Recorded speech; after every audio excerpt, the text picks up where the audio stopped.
The Yankees have the Red Sox. Duke has North Carolina. Federer has Nadal. And so too, UConn has Notre Dame. Every time we play them, you would think it was a national championship game.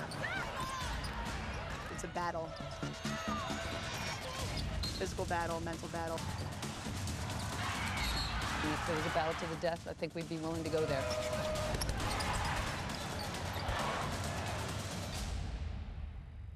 There was a point in time when we won that 90 in a row where people would come in and go, well, we can't beat Connecticut. A lot of teams go in and they see the UConn on the jersey and they have already lost the game.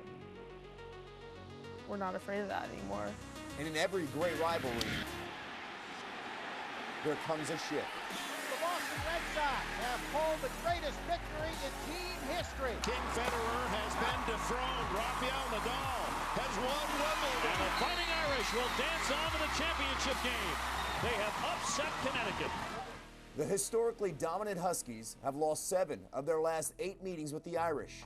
We gave them games that we should have won. The last 2 in heartbreaking fashion. I let Kayla shoot a 3 right in front of me and to put us in overtime. McBride over Mosqueda-Lewis, and it goes in! Every time we play them, it's down to the wire. Triple overtime on the way. Going into 3 overtimes like that, obviously, that's... Notre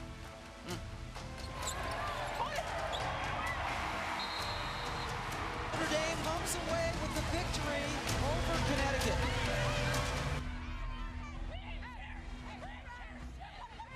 You know, after you work that hard for 55 minutes, it's pretty defeating. And then, the Big East Championship. Everything that could go wrong did go wrong.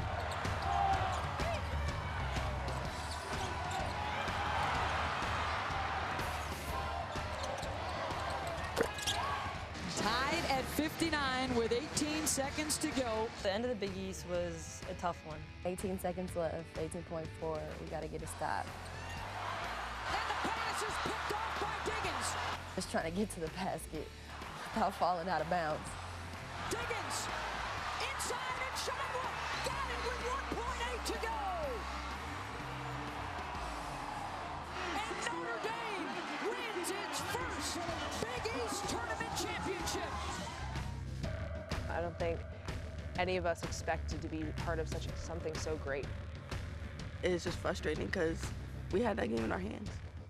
It sucked. I just remember in the locker room just replaying the entire game over and over and over again, and you're going to have that in your head until you get another chance. And now the rivals meet once again in the Final Four.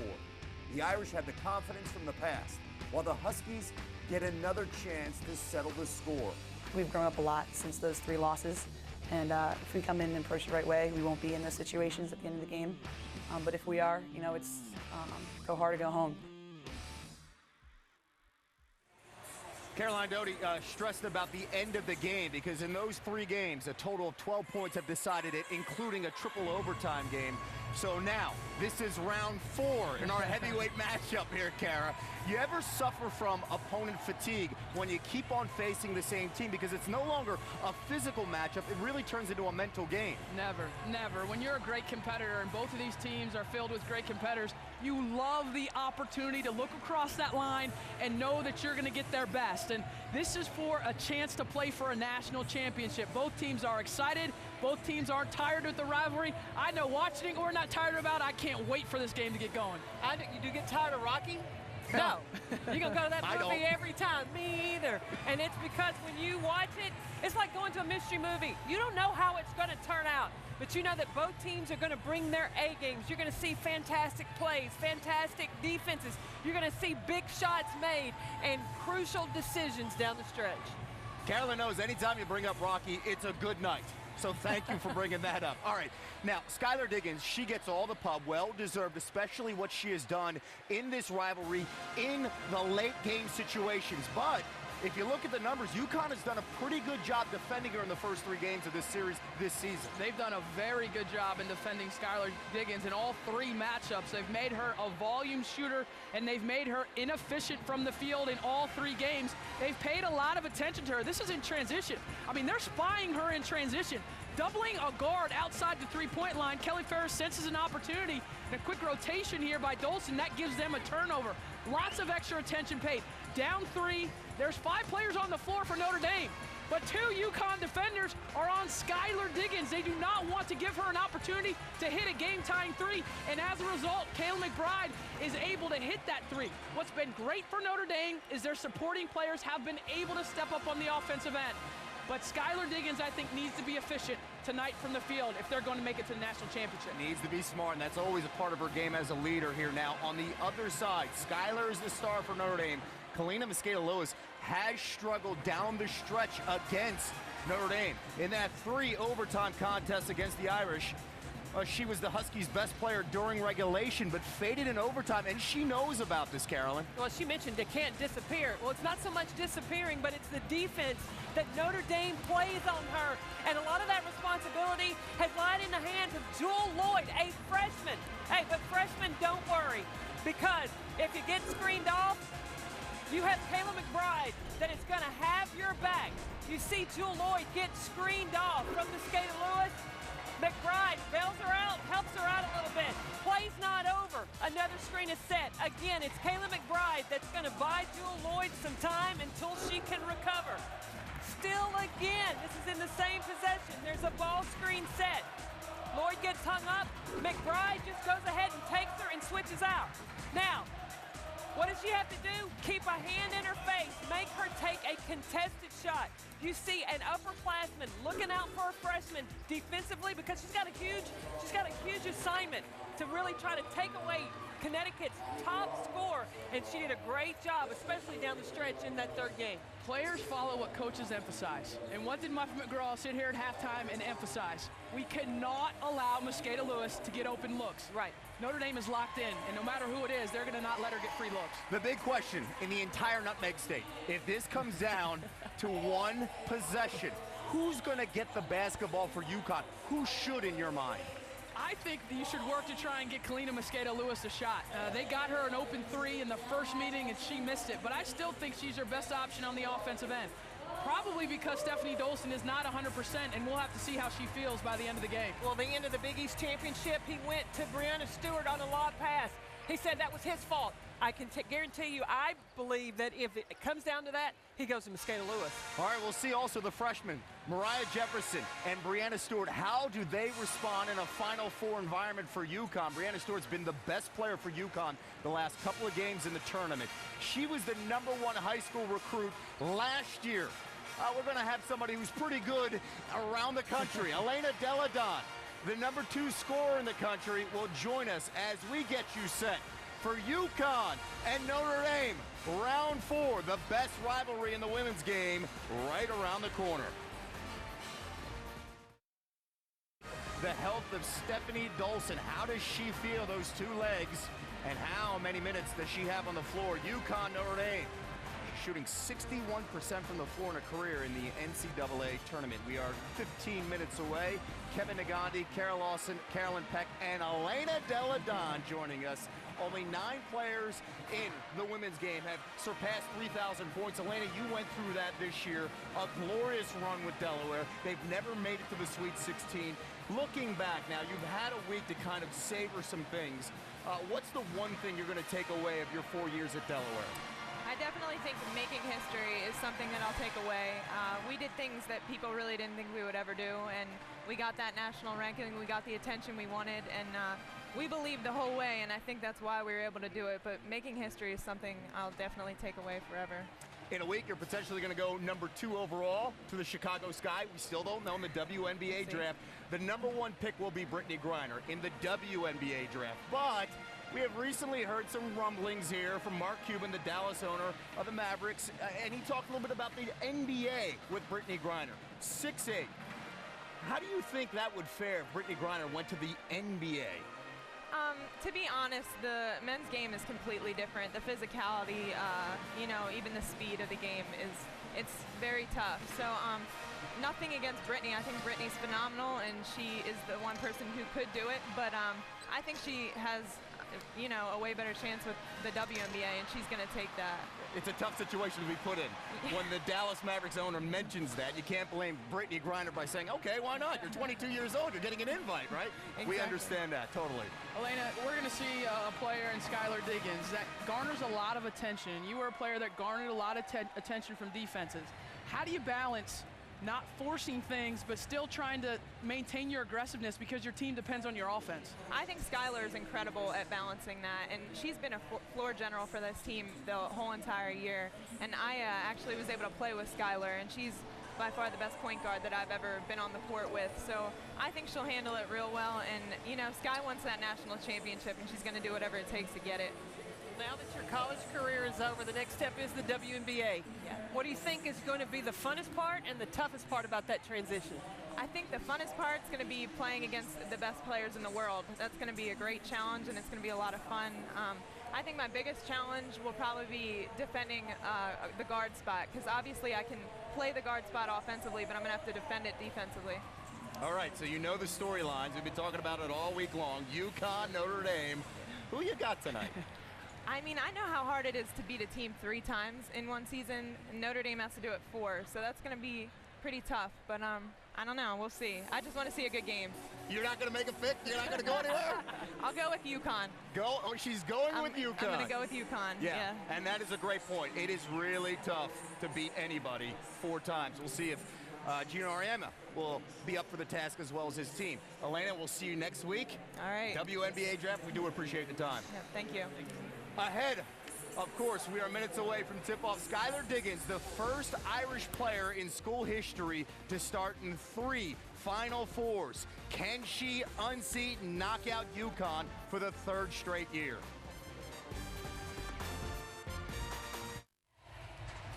Only one program has made 6 straight Final Fours, and that is UConn.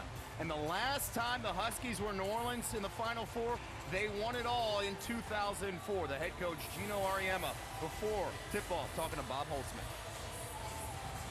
Gino, you've been to 14 of these now. What kind of sense do you get about your team today? Actually, pretty good. You know, we've had a really good week of practice. The young guys, you know, you try to look at them and they're trying to play it off like it's no big deal, you know. So that's about normal. But I like the feel that we have, and I think the coaching staff feels the same way. Stephanie Dolson's been playing for a while now with that stress fracture in the right ankle. What are your expectations for what she can do? We're not sure. You know, she's hardly practiced at all since finals in Eastern Regional, and we're just going to play it by ear. You know, put her out there and see how much she can go. Sometimes if you take her out, it's worse. But I really want to check her mobility because I don't want to have her out there if she's going to be half speed. You know, even though she played great on one leg out there, I don't know that's going to be good enough tonight. Gino, good luck tonight. Thanks, bro. Mobility, that will be a key concern for Stephanie Dolson. Back here with Carol Lawson and Carolyn Peck. Let's go to Skyler Diggins, because when Baylor lost last week, the big target came on Notre Dame. Suddenly, they were the team to beat. They weren't in this situation 2 years ago. They weren't in this situation last year. Now the expectations are different on Skyler Diggins. What do you expect to see from her with the pressure? There's a lot of pressure on Skyler Diggins, and a lot of that she puts on herself. She's in her senior year. She wants to win a national championship. I think it's really important that Skyler does not burn too much gas early in the game. She can't press. She can't try to force things. She has to maintain her aggressiveness, and one of the best parts about her game is getting to the free throw line.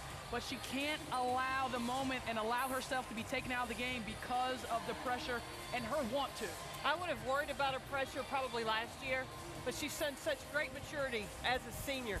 And when her team has needed big shots, big plays, she's been ready to do it. She has waited all her whole life to get to this point, to take her team, to put them in a position for a championship. I believe that she will handle this pressure. I think that she has come to embrace this pressure, and it's up to Muffet McGraw to have good communication to keep her head level in this game. Let's talk about our All-American teammate in that backcourt. What must Kayla McBride do to help Skyler Diggins tonight? Score. Kayla McBride has to score the basketball, and she has to take some of that pressure off of Skyler Diggins. Defend. She has to rebound. Notre Dame plays a lot of those four-guard sets where Kayla McBride has to rebound from that four spot. Kayla McBride missed 5 shots in that Duke game when Skyler Diggins went off the floor. She's got to play with composure. Whether or not Skyler's out there, she's got to still be able to put the ball through the hoop.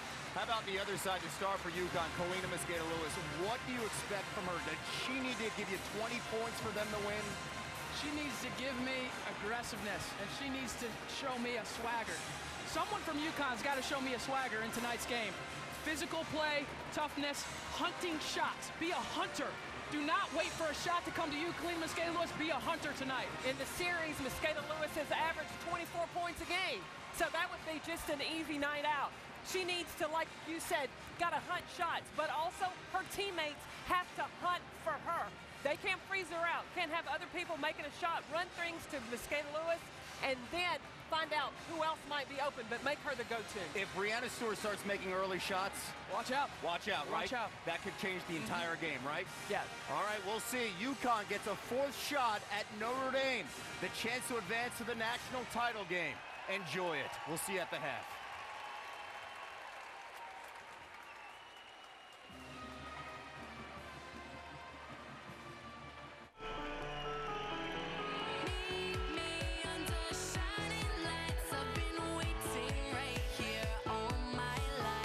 Notre Dame rivalry is so great because just the tenacity. There's always a battle. 2 great programs fighting it out. We've really overcome the intimidation factor that they have on a lot of teams.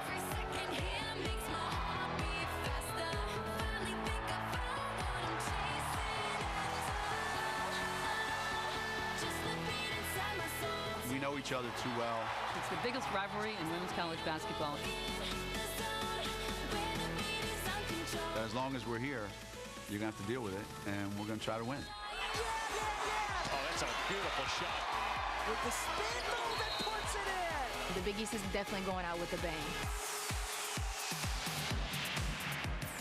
ESPN America's coverage of March Madness is sponsored by DiscoverAmerica.com.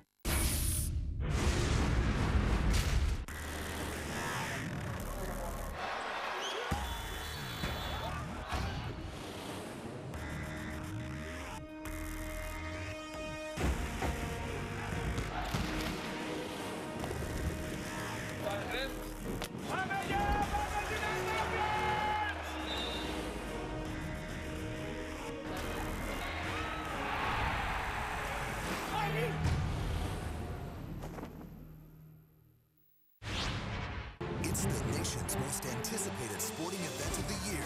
From buzzer beaters to Cinderellas, year after year, NCAA's March Madness delivers the drama, the intensity, and the unexpected moments that you just have to see to believe.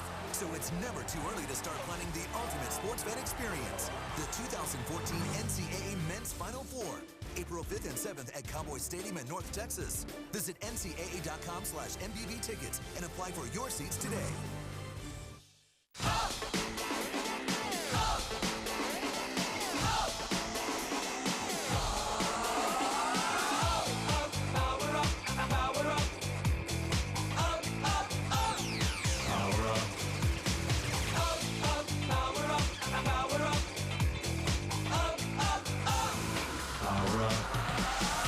Europe's best airline powers up Europe's best league.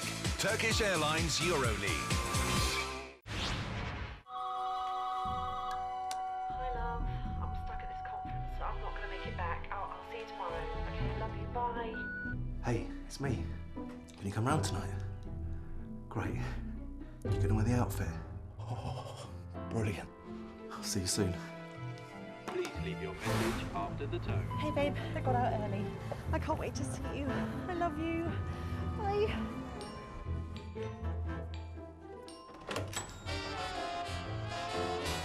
Wow.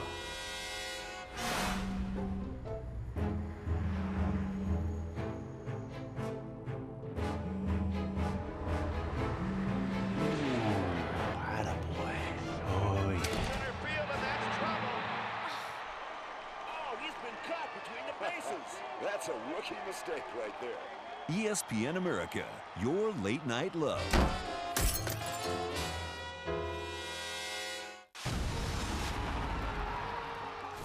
Scott the rebound. Thompson lining one up, 360. Get up there, young fella. ESPN America's coverage of March Madness is sponsored by DiscoverAmerica.com. And for the 4th time this season, Connecticut and Notre Dame clash in what has become the biggest rivalry in women's college basketball today. Now in game 1, Louisville got 18 points from Antonita Slaughter. She was on fire beyond the three-point line to defeat Cal 64-57, joining the Louisville men in a national championship game. And we welcome you back to New Orleans Arena, everyone. Dave O'Brien alongside Doris Burke. Also my partners Rebecca Lobo and Holly Rowe will be joining us courtside in just a few moments. National championship game awaiting one of these two teams. And Doris, we talk about the great sense of anticipation in this game, and it's because the first 3 times the UConn and Notre Dame met, every one of them was a spectacular game. The win column has tilted heavily in the favor of the Notre Dame Irish, but the reality is there has not been much separation in game. It has come down to the Irish guards being better in late game execution. Connecticut is not accustomed to being in this position. Can they do something about that tonight? Give us a look at the one-on-one and 2 players who can take over this game at any minute. Mosqueda-Lewis a year ago was the nation's best shooter. She remains that, but she's become a far more dangerous player because she has diversified her offensive game. Muffet McGraw says she is the key for them defensively. They do not want to let her get loose from 3. In a program filled with the biggest stars in college basketball, she can emerge as amongst the brightest if they walk away with a national title. And simply put, Skyler Diggins is a program changer. They had 2 Final Fours prior to her arrival. They are now playing in 3 straight. The elusive national title. She has mastered the point guard position as a scorer setup person. Can she shine bright in this, her biggest moment? Notre Dame head coach Muffet McGraw taking her team into a 3rd consecutive national championship semifinal and the 3rd straight against UConn. Time now for the Capital One Meet the Players. Here are the Fighting Irish of Notre Dame. Skyler Diggins, and I love chocolate milk. Jewel Lloyd, and my team calls me JB. Kayla McBride, I love music, and I definitely will be a DJ one day. Ariel Breaker, I like to eat all the time. All the time. Natalie Achanwa from Guelph, Ontario, Canada.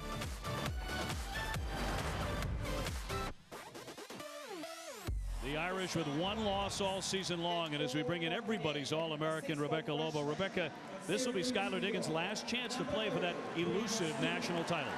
And Dave, when looking at Skyler Diggins' performance against Connecticut this season, numbers do not tell the story. She's not been efficient shooting the basketball. Only 33% from the field, 18% from the three-point line, more turnovers than assists. But what defines this kid is her ability to make the big shot at the right time, make the big play in the big moment. And nothing illustrates that better than what happened at the end of the Big East Championship game. Game is tied, and Skyler Diggins, able to get the steal, comes down, waits till the perfect moment to pass the ball to Natalie Achanwa. This kid is a winner, and she's ready to make it to another national championship game. Now, with Connecticut's report, send it to Holly Rowe. Thank you, Rebecca. For UConn, they have yet to beat Notre Dame this season, and we met with the Huskies on Friday. We asked the players, what must be different this time to get the win? We went player by player in their starting lineup. For Mosqueda-Lewis, she said, I can't disappear, something she felt she did in the last year's semifinal game. For Brianna Stewart, she said, I have got to stay in the game, keep moving. Kelly Ferris said, I've got to make smarter decisions with the ball. Bria Hartley coming off the bench, be more aggressive, and their heart and soul, Stephanie Dolson, their leader, said, I've got to keep the team together when things aren't going our way, and rebound. And the most important one, Gino Auriemma said he will keep some timeouts in his back pocket. He felt that was a mistake he made late in one of the games. And now let's meet the Connecticut Huskies. Caroline Doty, I can eat a pint of ice cream in record time. Ben & Jerry's. Kelly Ferris, and I love to eat. The Kalina Mosqueda-Lewis. I've had a turtle, chameleon, and tarantula as pets. Brianna Stewart, and I like to juggle. Stephanie Dolson, and I love to dance.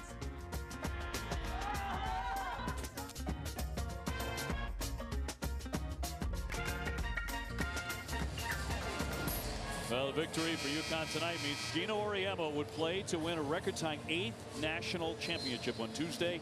That would equal the legendary Pat Summitt at Tennessee. But first, Gino has one of the toughest challenges of his career, figuring out how to beat Skyler Diggins and Notre Dame. The Irish are 7-1 against Connecticut in their last 8 meetings. A lot of people will tell you they believe that Notre Dame has gotten in Connecticut's head, and not many have been able to say that since Gino Auriemma arrived in Storrs. Well, Skyler Diggins had not won a Big East championship until this year. That had eluded her until this year. Can she get that elusive national title? She has been the driving force for the Irish. So here we go at the Final Four for the 4th time this season. We'll see if it'll be different for Connecticut this time, and they win the opening tip, and we are underway in game 2. Well, not surprisingly, the Irish open man-to-man. Skyler Diggins checking Kalina Mosqueda-Lewis. Dolson, the All-American. Mosqueda-Lewis, best three-point shooter in the country, one of the best shooters, period, and gets UConn started. One of the notable things for Kalina Mosqueda-Lewis, as good a scorer as she is, there have been moments, stretches in games where she's not been a factor. Can't happen. Diggins trying to answer, foul. Just 30 seconds in. Skyler Diggins, also an All-American, Big East Player of the Year for the 2nd year in a row, and the Notre Dame captain, fouled by Kelly Ferris. So Skyler will be at the line right away. She came into the Notre Dame program as a 2-guard and had to make the transformation to the lead guard. And while she is not the nation's best athlete at that position, what she is the combination of the best leader in the country with outstanding basketball IQ, smarts, feel, toughness, and as Rebecca said, a flat-out winner. She scored 27 points in the regional semifinal to set the Notre Dame all-time scoring record. So as we said, she's done about everything you can do except win a national title. South Bend, Indiana native Skyler Diggins. Here's Stewart to fire. Got a great look, not there. Mosqueda-Lewis up and in, and she has 4 quick ones.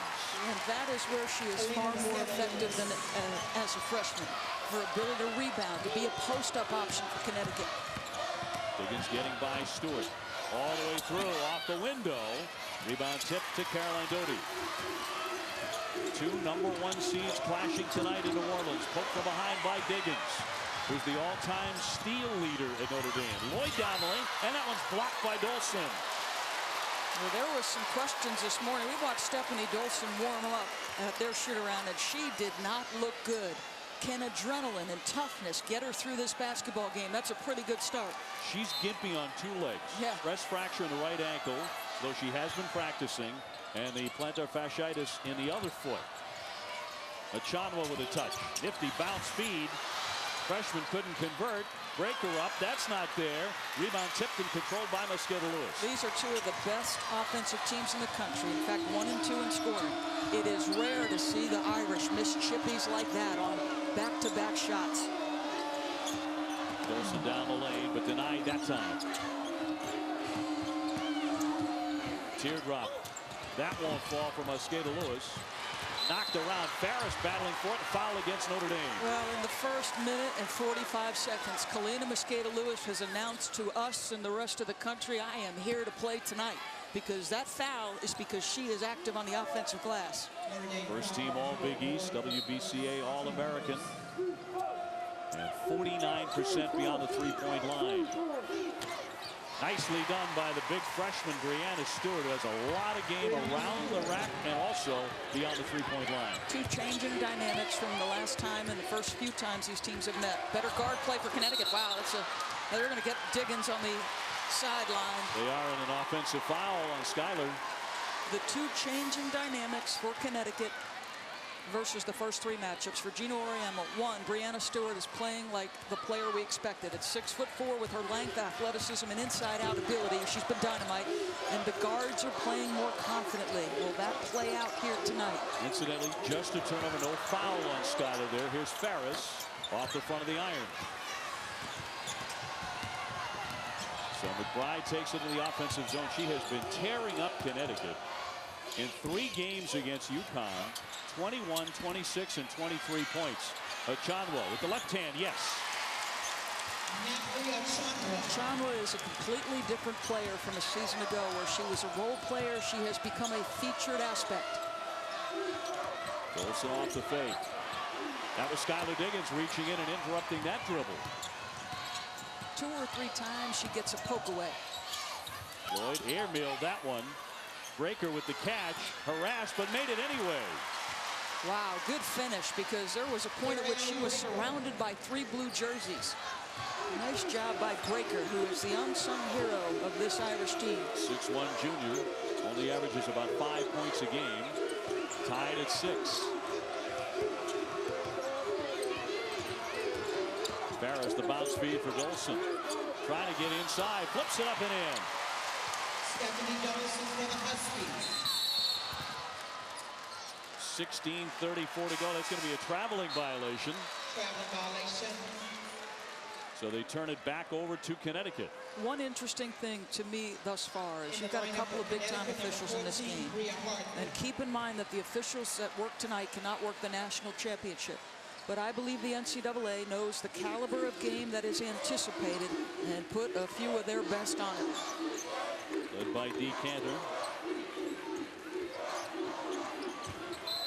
Dolson takes the pass and another whistle and really starting to get physical as Stewart got hit. Fouled by Ariel Breaker. Well, you're accustomed to seeing Mark and Denise in big-time games. Felicia Grinter, nice inbounds play. Oh, Harris can't get it to fall. Tell you what, chippies on both ends. And not falling. So Dolson will put it in.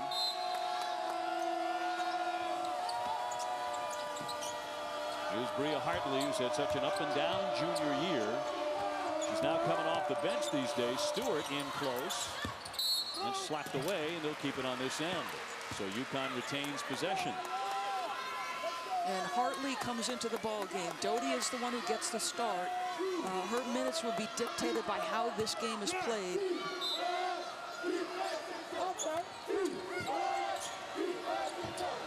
In the backcourt, Hartley has to give chase with Diggins right behind her. The 3 losses that UConn suffered to Notre Dame were 73-72, another one in triple overtime, and 61-59 in the Big East Championship off the fingertips of Breanna Stewart. 3 turnovers for UConn in the early going, and they lead by 2 in the national semifinal. Here's a look at the series history between UConn and Notre Dame. Notre Dame, as mentioned, winning 7 out of the last 8. Connecticut won the first 12, but this season the Irish are perfect. All amazingly close games. Notre Dame winning in 11 and 12 in the national semifinals. So this is the 3rd time, first time in the women's tournament history this ever happened. In the national semifinal, they made 3 years in a row. Connecticut extends pressure, and Achanwa just takes it right down the heart of the lane. Dolson blocked it. Lloyd scrapping for the rebound, and another whistle with 15:41 to play in the half. Very chilly shooting start for Notre Dame. That foul will go against Kayla McBride. Well, we talked about this is the nation's top and 2nd scoring offenses. These are also 2 of the best defensive teams in the country. And the one impression you have when you watch all 3 tapes of these former matchups, they are hard to score against, both of them. Irish finding that to be true. Over the top for Stewart.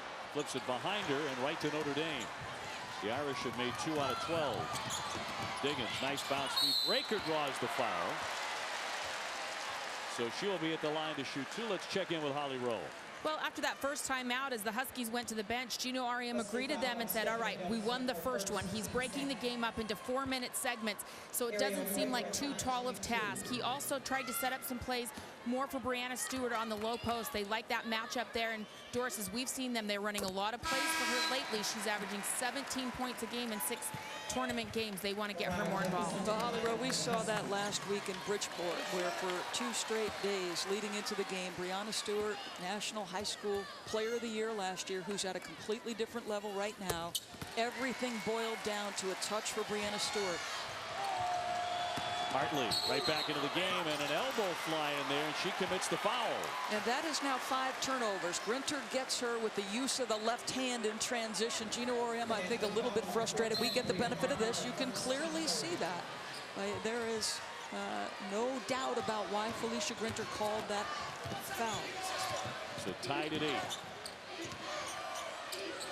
Achanwa, backdoor, Lloyd. On a block there for Dolson, who committed a foul just moments ago on a previous possession by Notre Dame, her first. Jewel Lloyd now 0 for 4. The freshman has comported herself beyond her years all season, but this is the biggest game in her life to this point. Diggins curling to the foul line, fired it up, but it won't drop. There's Mariah Jefferson, the talented freshman, whose minutes have been on the increase. Quick behind a screen by Dolson. Dolson's moving well. She is. And what do you notice about McBride? She has just given Jefferson such a cushion. Dolson in the lane. Shot clock down to 8. She'll flip it up there, but a traveling violation. And that is now, I believe, 6 turnovers for UConn. And that, though, Dave, is a case in point where those legs are bothering her. Stephanie Dolson on a normal night has tremendous footwork. That injury taking its toll right there. Got the feeling from Gino Auriemma during his walkthrough today. He wants to score more, a lot more than he has in the previous 3 games if he can. Achanwa with a nifty pass. Breaker couldn't finish it. And another collision and a foul will go the other way with 14-14 to go in the first half. The Irish are getting those backdoor cuts. And the passes have been put on the money, and Breaker hasn't been able to finish. I mean, Achanwa has put it in her pocket twice, and she has not finished. 2 fouls on Breaker. So now they go smaller.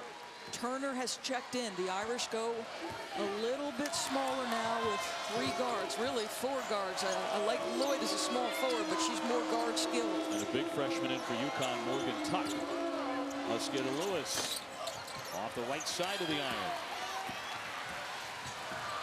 Neither side making shots right now. Kayla Turner into the game, and that's way too long.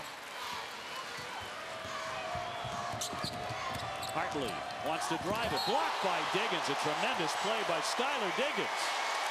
I'll tell you, she is outstanding defensively. Never allows her to go by, just positioning herself, knowing how right-handed Bria Hartley is. Hartley always comes back to the right hand. Skyler anticipates that move exactly. Mosqueda-Lewis with a miss there as it goes rolling out of play. Back over to Notre Dame. UConn has made 4 of 12. Notre Dame has made 2 of 16. And some of them, shots that we are so accustomed to them finishing. I would say it's true on both sides. See Notre Dame a good shooting team typically.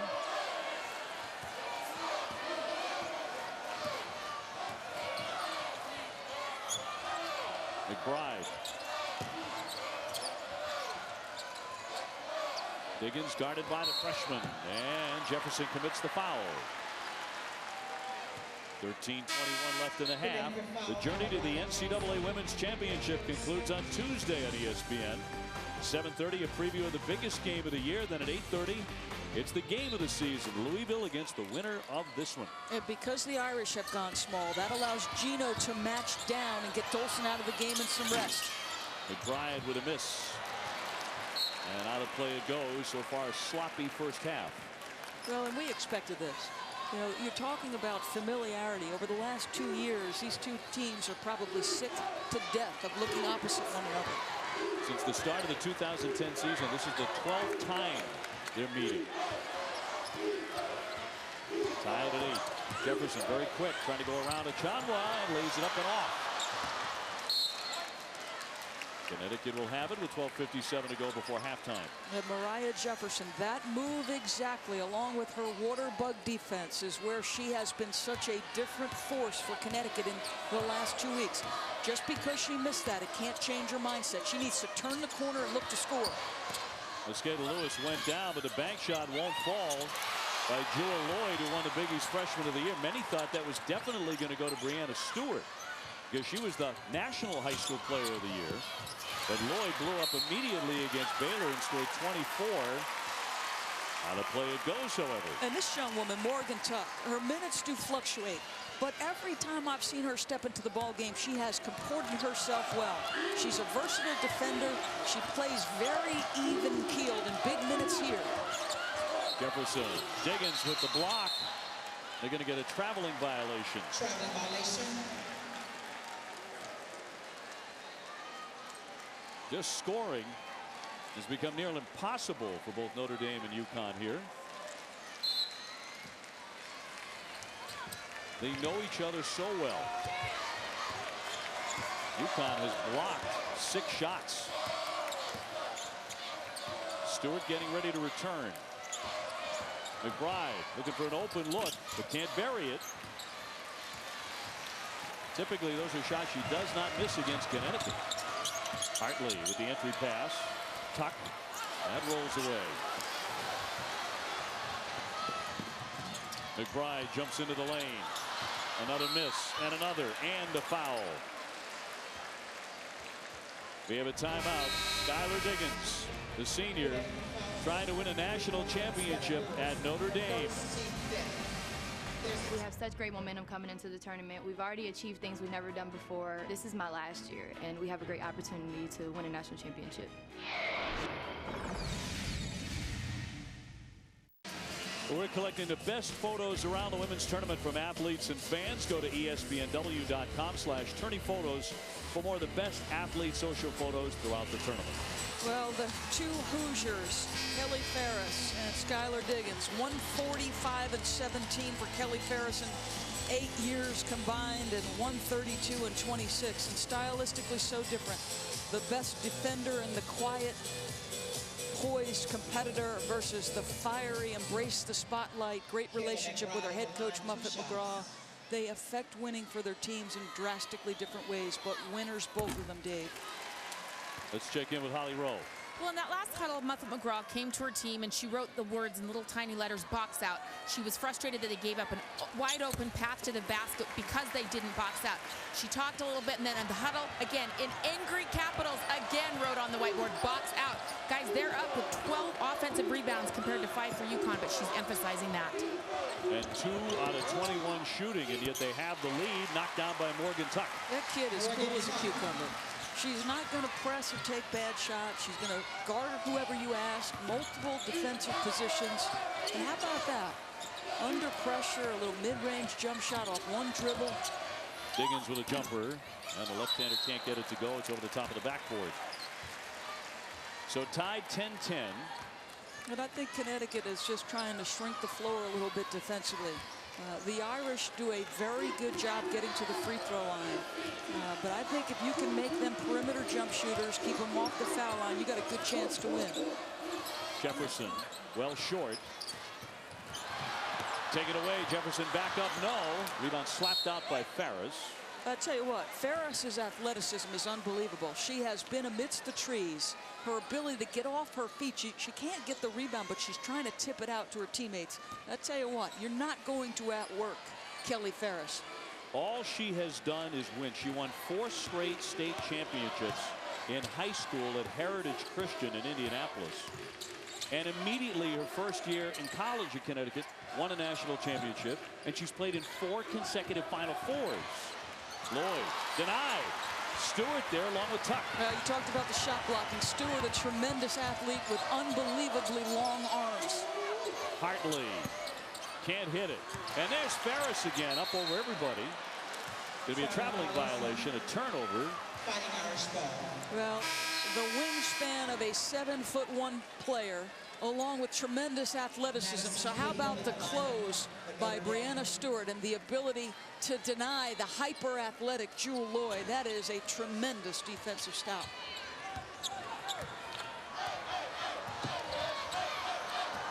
The winner of Notre Dame and Connecticut will take on Louisville in what will be an all-Big East national championship. Diggins with another miss. She's having a tough time.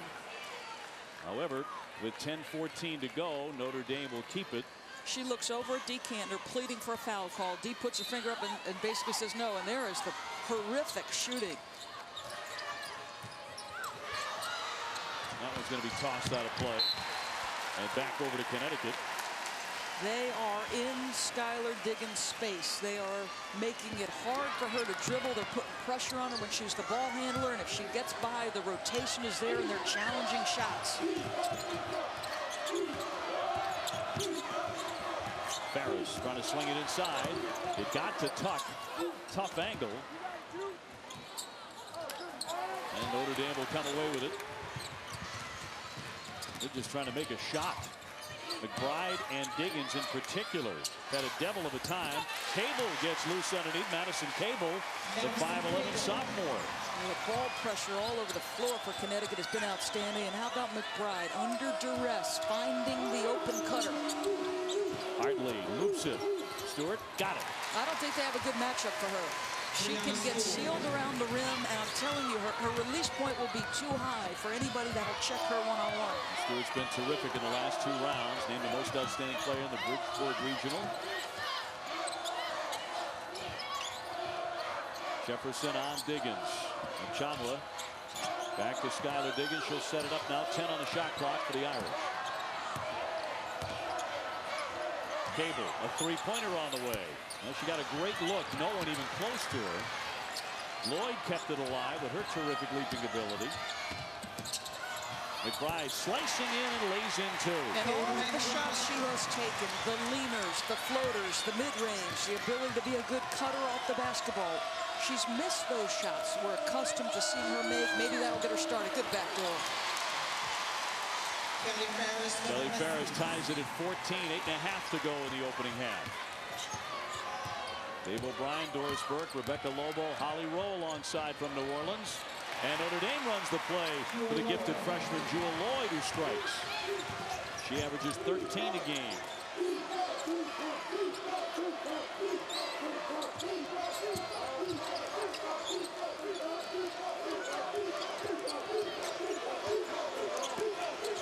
Hartley trying to penetrate, now the kick out. Here's Tuck. Too strong.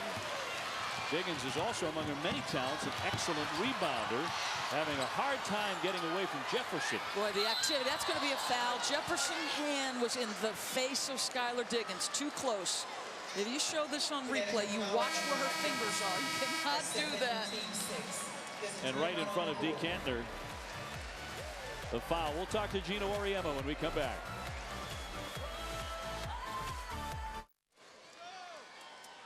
Now Connecticut trailing Notre Dame 16-14, 7:51 to go here in the first half of the national semifinal. And Holly Rowe is with Coach Auriemma. Well, Coach Auriemma, Kayla McBride has averaged 23 points a game against you guys. What are you doing different that she's only got 1 field goal so far? We're just trying to make it a little bit harder for them to run their offense and disrupt their rhythm. You know, their offense is really on timing, and when she gets into a nice rhythm, she's really hard to play against. So we're just trying to make sure that every time down the floor, we're giving her a little bit of different look. You've gone to some freshmen early, Morgan, Tuck. What are you expecting from those freshmen? Well, you know, we played a lot of that time with 3 freshmen out on the floor, and you know, they've handled themselves pretty well. That's probably why our offense looks so bad. But our defense has been really, really good. We just got to make a couple of the shots that we've gotten. Thank you, Coach. Well, his offense is 7 for 22, 32%, but holding Notre Dame to 18%.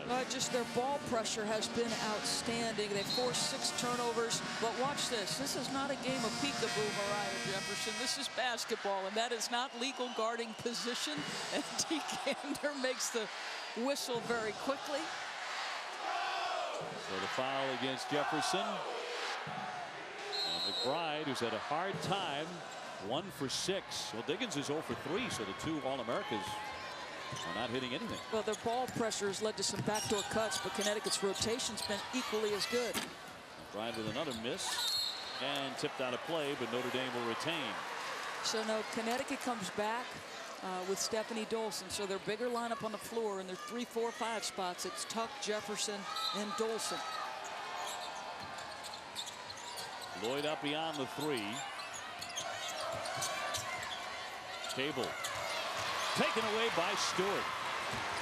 Brianna Stewart at 6'4", handling the ball like that. And look at that touch. Just her aggressive mentality. You know, she has said, I've gotten out of my own head and I'm just playing to the level I know I'm capable. Stewie, as her teammates call her. Approaching the 7-minute mark of the first half. Louisville is already in the national championship. McBride, nice dish. They move it so well. Now, the Irish playmakers are pretty good. You know, she has to avoid a trap out front, and then she forces rotation and a nice pocket pass to make it an easy opportunity for her teammates. It's been a pretty even battle the last several years. Who's your better passing team? It's either Notre Dame or Connecticut. Well, they're both high assist team. And both run outstanding offense. I don't know that I'd want to pick one over the other. I'd give the slight edge, I guess, to Connecticut. Over the top, Mosqueda-Lewis. Dangerous pass. Here's Skyler Diggins with a full head of steam down the lane. Switched hands. She went to the right hand. She's a lefty, and there's a foul with 6.5 left. That'll go against the Irish. A little bit of frustration. Notre Dame foul on Skyler. Diggins. Foul will go against Skyler. I think as you see her mom watching, I think, and this is something that the studio addressed pregame, and I thought it was right on point. They were talking about Skyler Diggins cannot be so hungry for a national championship that she presses tonight. She's 0 for 5 from the floor because Connecticut has made it difficult. You got to continue to play through that.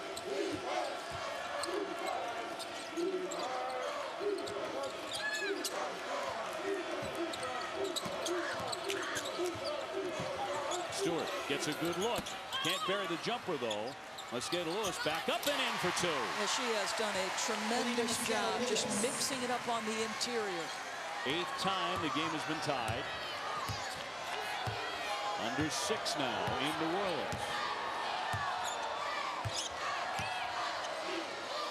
Louisville defeating Cal earlier tonight in our first national semifinal, 64-57. They're down 10 at halftime and rallied to win. Louisville's been a great story in this tournament. Here's McBride. Wide open, couldn't get it. Achanwa will draw the foul. She was upset she didn't make the basket, but she'll go to the line. Well, Mosqueda-Lewis was challenged in the offseason to affect winning with more than just her shooting.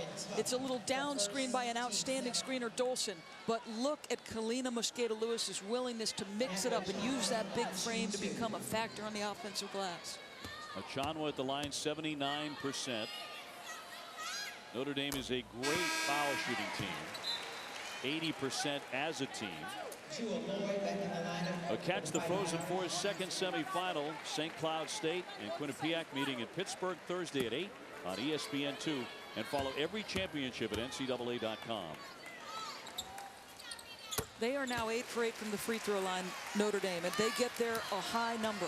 One of the things that's happening is UConn is trying to trap a little bit out front. If you allow escape from the trap, you put your help defense at risk and therefore put your opponent at the free throw line. Are you surprised Connecticut has not gone to the line? Here's Stewart to bury a 3. No, I'm not, because they rely more heavily on that three-point shot than they have traditionally in their history. In fact, over their national title runs, their number of free throws this year, comparatively speaking, is way down. Connecticut jumps into the lead. Nice dish underneath by Skyler Diggins to Lloyd.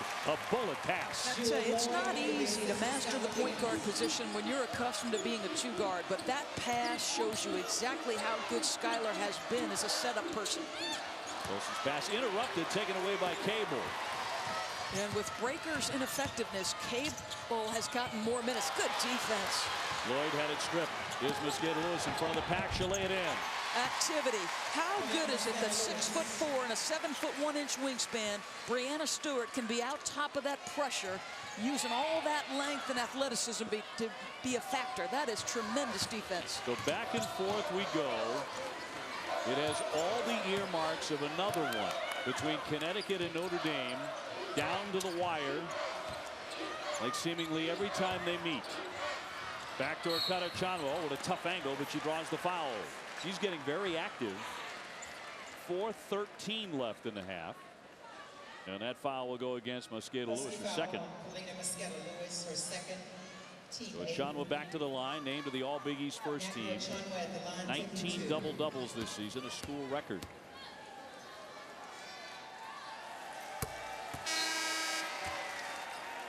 She is drastically different, and she will tell you, Dave, that you can directly attribute that to her experience with the Canadian Olympic team.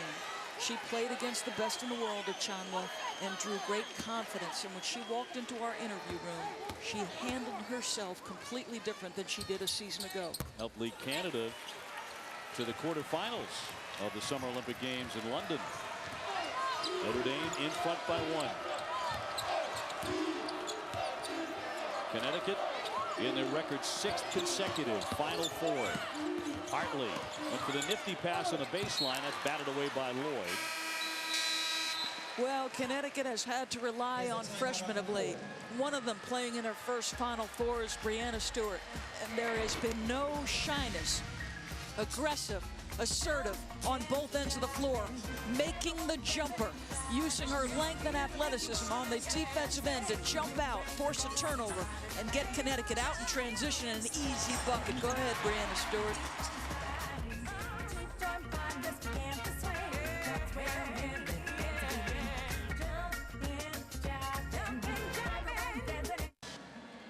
I'll tell you, the eating's good here in New Orleans, even for the luckiest man in the room. 3:57 to go here in the first half between Connecticut and Notre Dame. Louisville watching now. Their night's work is over. They have the biggest game of their lives coming up on Tuesday, the national championship game. This is an important stretch. This has been back and forth the whole game. The best teams close halves on good momentum. Hartley off the back of the rim, no. Dolson really fighting underneath there and lays in 2. She would tell you that 2 seasons ago, there is no way her mental toughness would have allowed her to play through this injury. She is a far better conditioned basketball player and a far tougher one mentally. And puts UConn back in the lead. Look at this, 9 ties, 6 lead changes already. Connecticut with the biggest lead, 4. They swing right into the paint. She drops in 2. Yeah, you see, their assist total is a little lower only because they have dynamic playmakers in McBride and Diggins, but they are a terrific passing team. Skyler Diggins ready to report back in. She's at the scorer's table.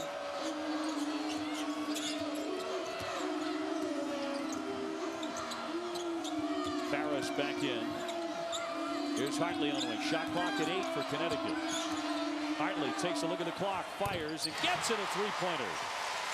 She has a history of being willing to take and make big shots. Her confidence has been up and down. That's a big shot. And Notre Dame's Muffin McGraw takes a timeout, just as Diggins reports back for duty. 2:46 before halftime.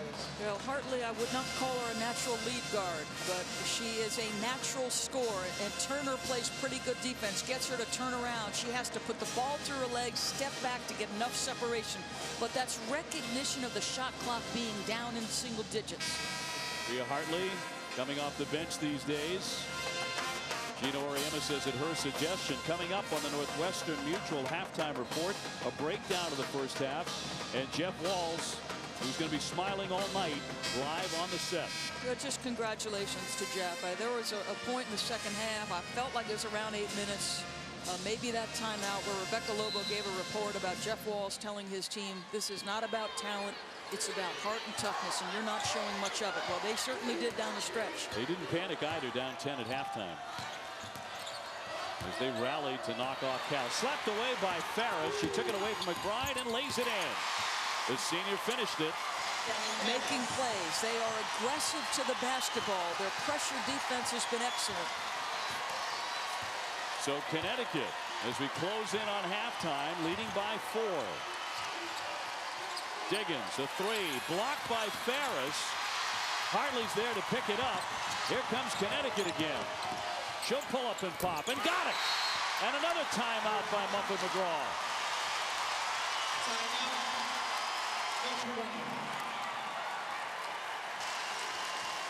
A lot of Connecticut fans have made the trip here to New Orleans, and they're delighted right now. Well, the best teams, as I said, 7-0 run right now. Which team could gain some momentum? How about Farris making a play, aggressively jumping out to the basketball? And then defensively, yeah, she'll affect winning. It may not be as loud and proud as Skyler Diggins. And then how about this? This is the patented move we have seen over and over from Bria Hartley. Gino Oriema says, yes, that is my team. This is the biggest lead tonight. A 6-point advantage for Connecticut. This is where we have become accustomed to the Irish responding.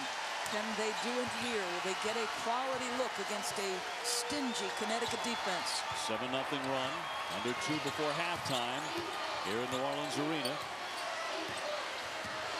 Diggins around Olsen. Had to adjust the shot. Nice give underneath for Achanwa. After Dolson had been pulled out to the top of the key. I love the pace with which Skyler plays. She doesn't allow you to speed her up. Her percentages may not always be great, but she plays through it all. She's not scoring, but she's passing. Here's Hartley starting to feel it. That clangs away, but up and in by Tuck, who's really put a stamp on this first half. I'll tell you, every time she's come into the basketball game in the NCAA tournament, I have been impressed with how she's comported herself and how she's contributed.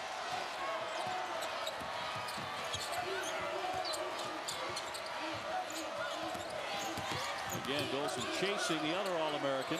Achanwa gives it up for Lloyd. She'll heave it up there. That 3 is off target. And out it goes, and back over to Connecticut with 58.5 seconds to play in the first half.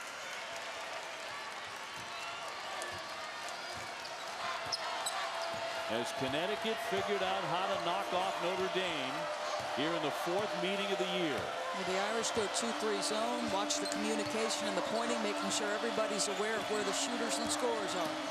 Barris kicks. Stewart shoots. Got it! 3-pointer.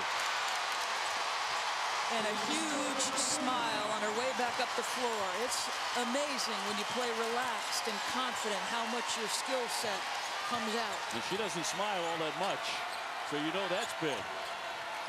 Lloyd again can't answer. And a foul here against Connecticut with 19:05 on the clock. That is a hold on Stephanie Dolson. But how about Brianna Stewart? There was a stretch of time where she had more points in a 6-game span than any other freshman in the country, and then it got away from her. Guess what, Dave O'Brien? She is back, and in a big way. Dolson with her 2nd foul. She goes to the bench. Mosqueda-Lewis takes over for her. And Wright is at the line for 1-1. Keisha Wright makes the first.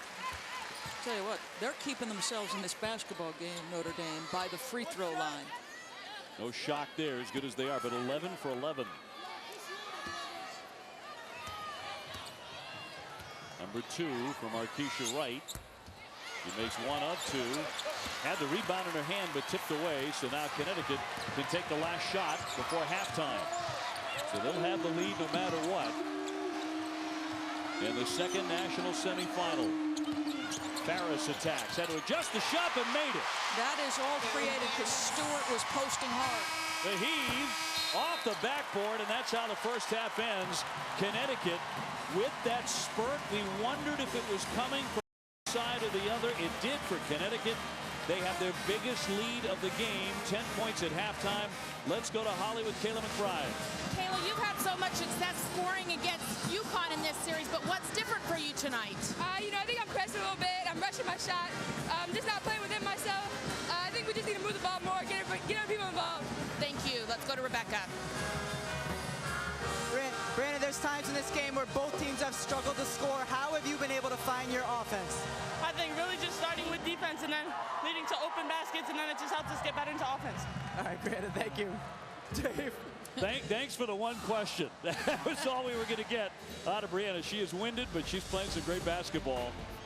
The combination of Diggins and McBride not hitting their shots. That's bad news for Notre Dame. Connecticut with a 10-point lead at the half as we join Kevin Agandi for the Northwestern Mutual halftime report. Second half, and Connecticut leads by 10, the biggest lead they had in any game this season against Notre Dame, 39-29. Dave O'Brien and Doris Burke with you. And look at the backcourt and the problems that Skyler Diggins and Kayla McBride and Juliet are having. Well, it's very difficult when you take their 3 best scorers and basically render them ineffective. Connecticut's 7 national championships, we always talk about their offense, but they are one of the hardest teams to score against. And if you look at the shot chart, there is no hot zone for the Notre Dame Fighting Irish. There was not a single place on the floor on which they shot a high percentage, including 8 for 22 at the point-blank range. And immediately a foul here committed by Connecticut as we get back to live action. Second half opening up in New Orleans. How about that? Not a single basket outside the paint for Notre Dame. And here is a strong backdoor cut, and the pass is on the money. And does she hurt her ankle here? Yeah. Oh, you see both players, and Mosqueda-Lewis holding that left ankle. Kalina Mosqueda-Lewis committed the foul. McBride a little woozy perhaps, and certainly Mosqueda-Lewis is injured as she comes out. We'll see how seriously. And her third personal foul as well. That was a quick turn of events in Notre Dame's favor. 39-30. Now Notre Dame extending pressure just a bit. They'll try to use a little shot clock. Connecticut has less to work with here in the front court. The last 4 minutes of the first half, UConn went on a 16-5 run to get separation. Boy, Stephanie Dolson set some screens. Stewart, another good touch, but not this time.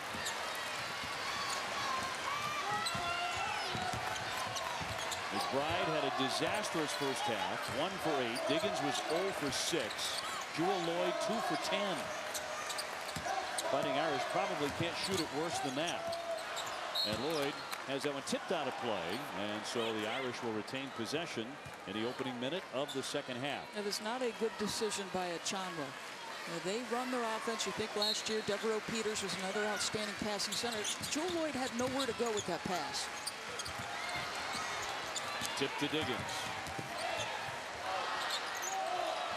Shot clock down to 2. And a whistle on a traveling violation. Let's check in with Holly Rowe. I caught up with Irish coach Muffet McGraw at the half, and she said Stewart really hurt them in the first half because the person who was supposed to check her, Ariel Breaker, was on the bench for a large portion with 2 fouls. She said that should resolve itself here in the second half, and you already see Breaker a much better matchup against Stewart. Well, she had 12, and give her 15 now. She lets fly an early 3. I said it the first half. Breaker is the unsung hero, but Brianna Stewart is a difficult guard for anybody to check individually. Because of that, she can step away and make threes. You can post her up in the box. Her activity, her length. Look at that defensive play. Dee's going to call a foul there. She shakes her head as if, yeah, that's right. But on the other end, Brianna Stewart. You know, Muffet said that Kalina Mosqueda-Lewis was the key offensively. I think that dynamic has changed for the Huskies. This may be the single most important offensive player for them right now. This may be a coming out party, and in terms of a national big game for Brianna Stewart. Here's McBride, and now a 3-pointer, and that might be an early sign that she's going to have a big second half. Well, I liked what she said at the halftime break. Oh, nice strip. Diggins with the theft and converts. And now a timeout by Gina Auriemma to stop this run by Notre Dame. 42-35, 18-11 to go.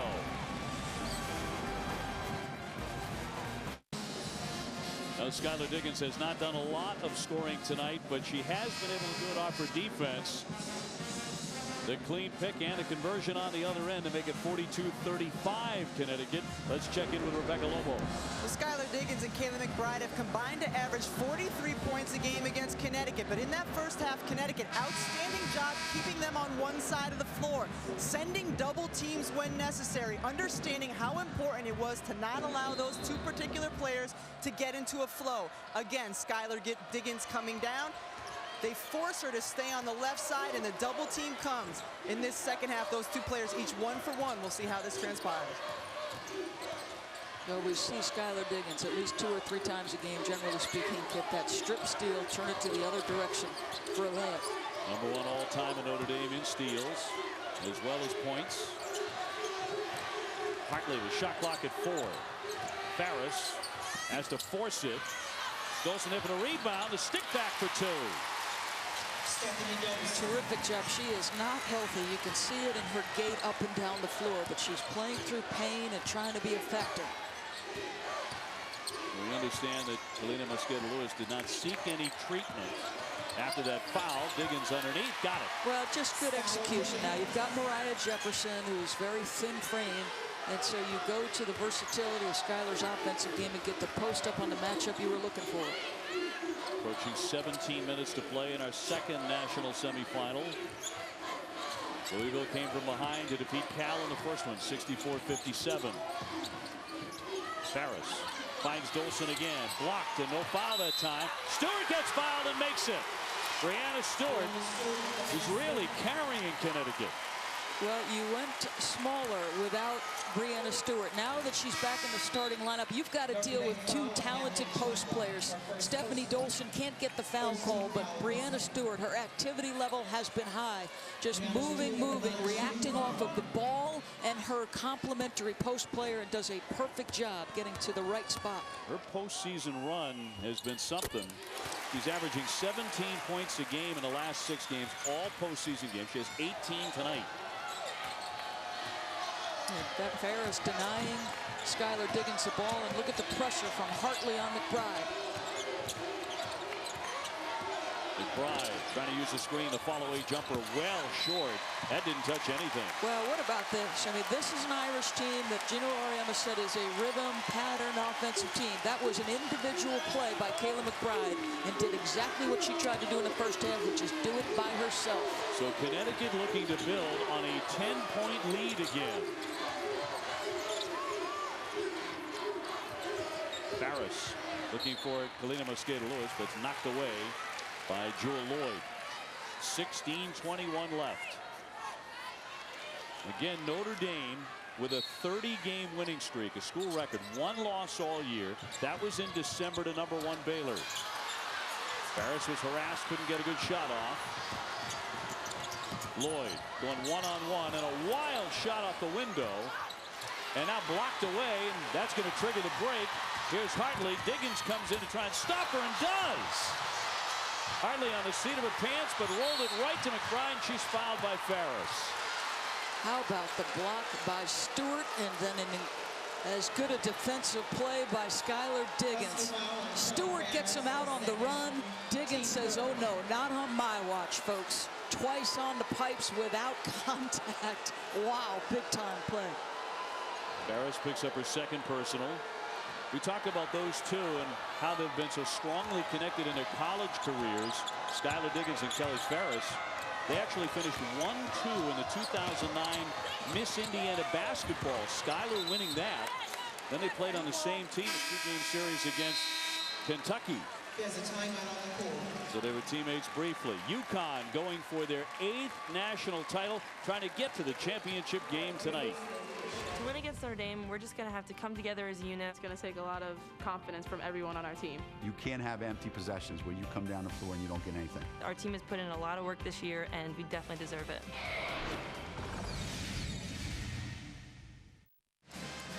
$15:49 to play, and the Irish trail by 10. 2001, the first national championship for the Irish, and Niele Ivey was the point guard on that team.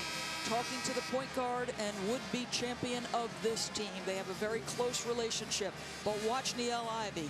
I don't think this has anything to do with X's and O's right now, if that's Niele Ivey. That's about heart and toughness and fight.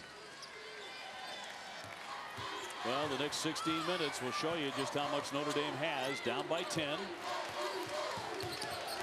UConn a couple of times settling into comfortable leads.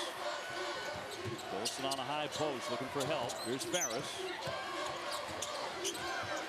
Shot clock at 9. Ferris loops it over the top. Batted away by Notre Dame with 6 to shoot.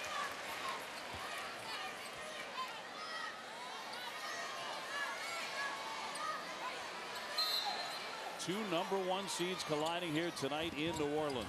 The inbound's thrown right away by Dolson. Yeah, just a couple of really poor passes. 3-on-1, Lloyd takes it herself, but can't convert. Breaker is there to finish it and save the freshman. UConn cannot have empty possessions, cannot turn the ball over without very much Irish pressure, as they almost did on one pass and did on the second. And they have got to continue to play confidently and aggressively on the offensive end, Connecticut. Gino Oriella's going to get Morgan Tuck, the freshman, back in the game. She had a strong first half. She sure did. Hartley, nice move there off the window.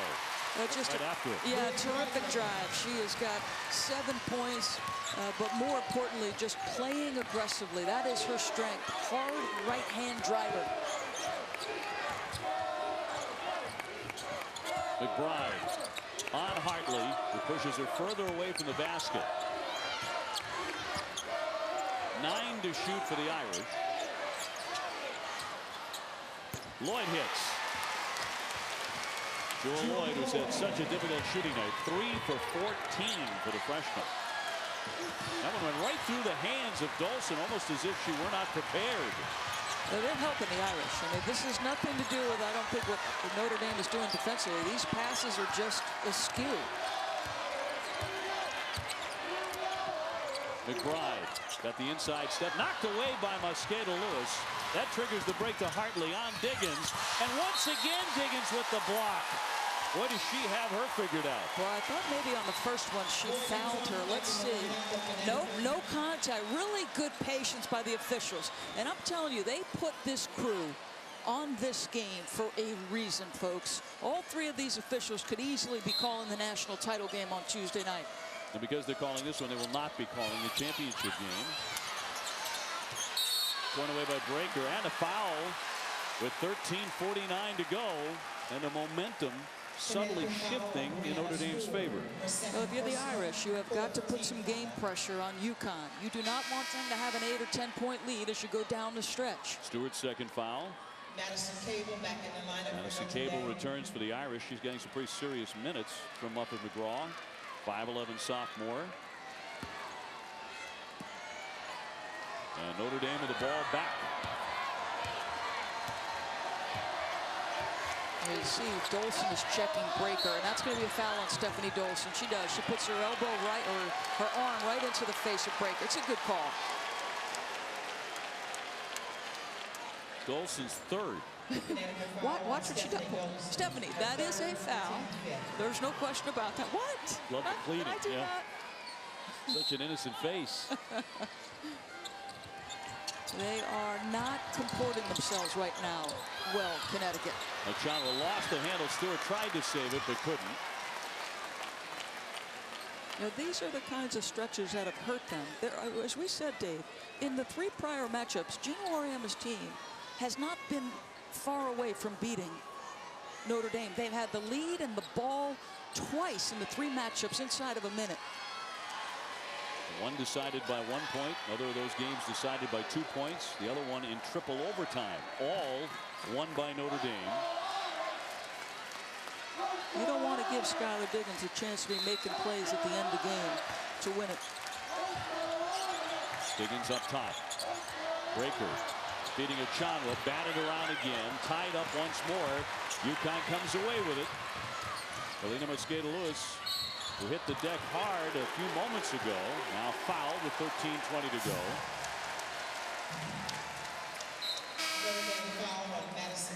Madison Cable picks up her first foul.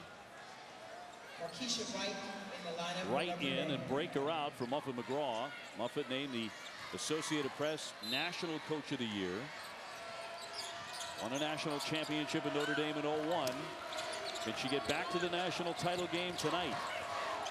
Would be for a 3rd straight year for Notre Dame.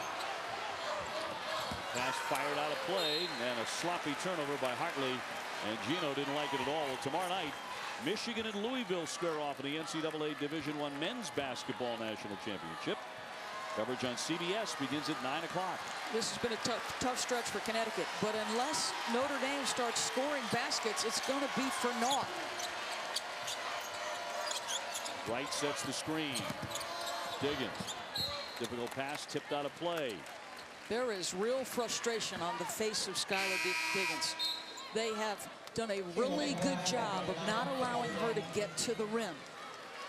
And one of the toughest things to do against a player like Skyler is sit down in a stance and prevent her from getting paint touches. But Connecticut has been terrific.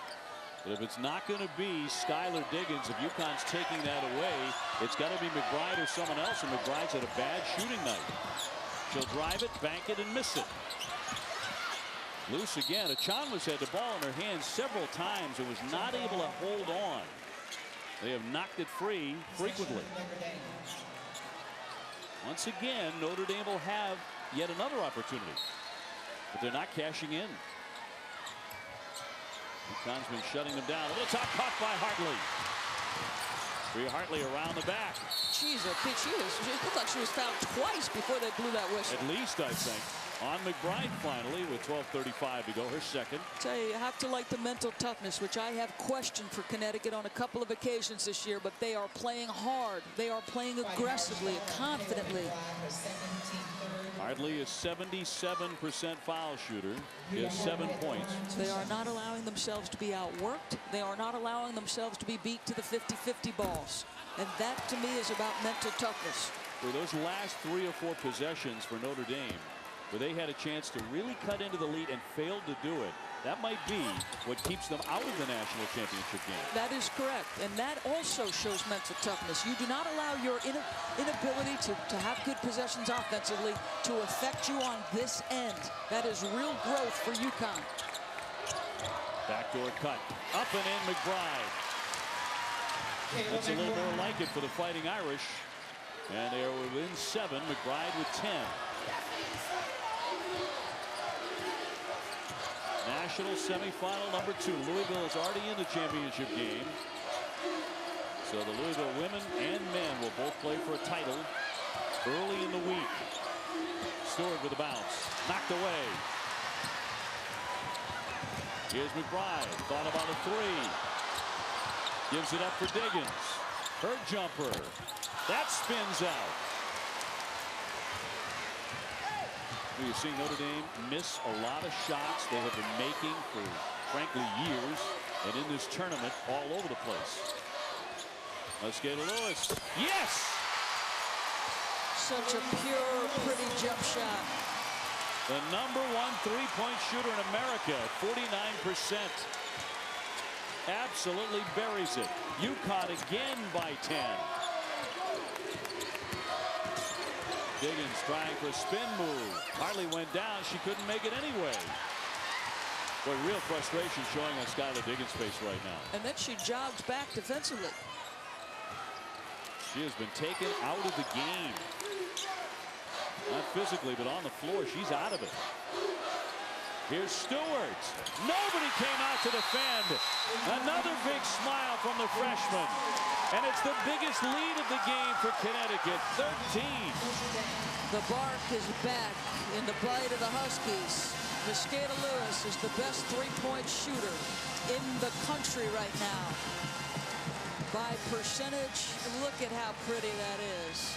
And then the Irish, late on a Brianna Stewart 3, and yeah, go ahead, celebrate a little bit, Mosqueda-Lewis. You're in control of the ball game.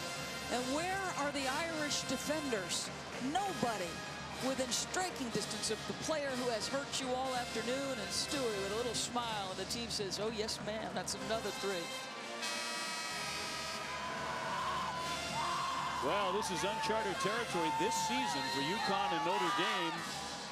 One of the teams getting out to a sizable lead like this. Don't like the body language, don't like the effort right now. For Stewart to be that wide open from 3 is not something we are accustomed to seeing from Notre Dame.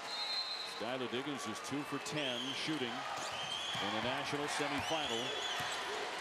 She picked the wrong night to go into a shooting slump, but there's a ton of time left.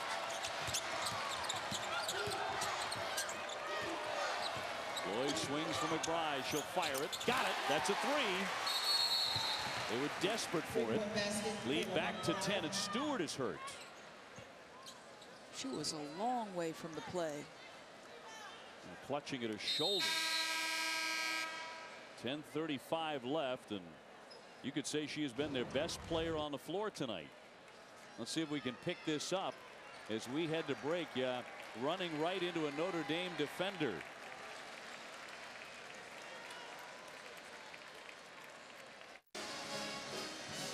Well, we'll be checking on the status of Stewart. 21 points for her. 10:35 to go here in the second half. Let's toss it to Holly Rowe with Muffin McGraw.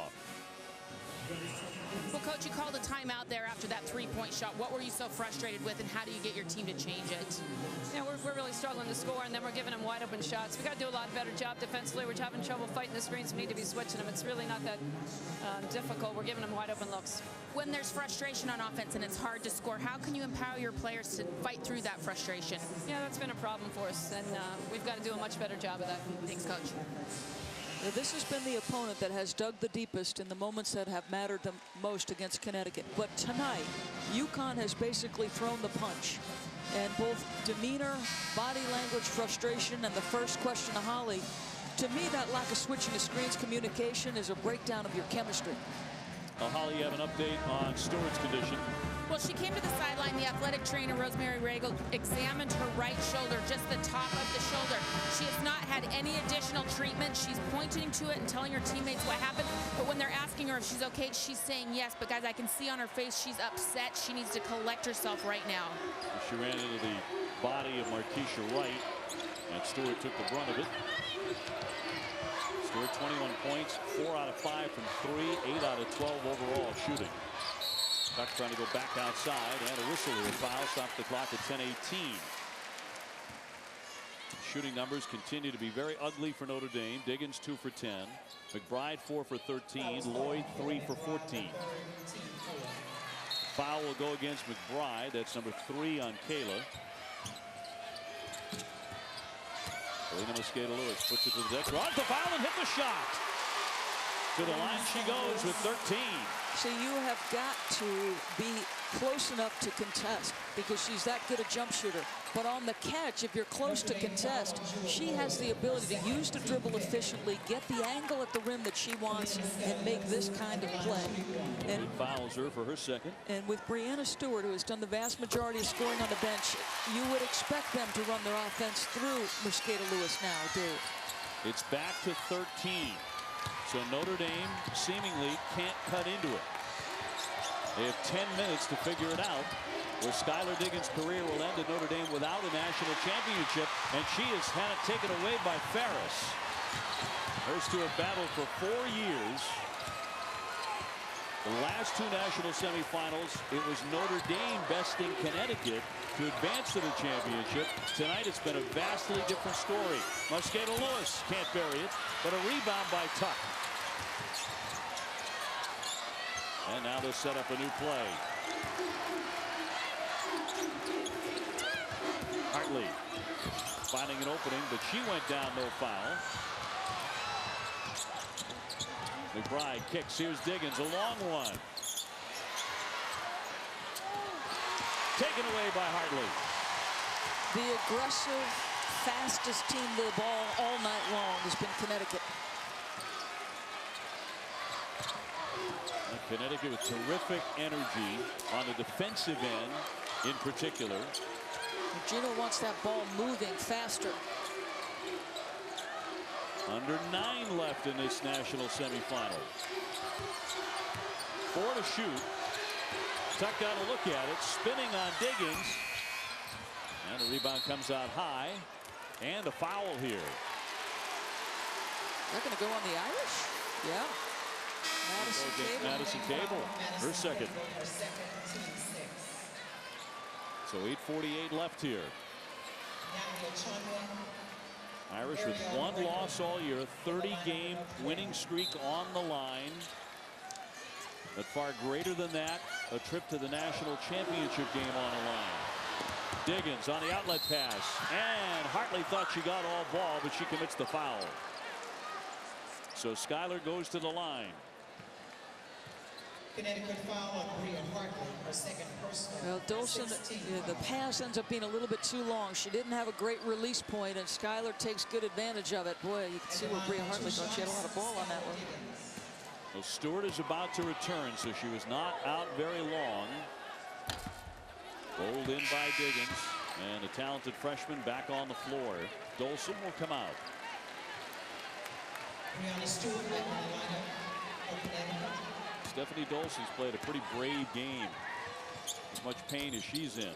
Yeah, and she's made some mistakes passing, and some of it her fault. That one I thought was pretty well covered by the Irish, so she had to go to that release. Painful foot condition in her left foot. She also has a stress fracture in her right ankle.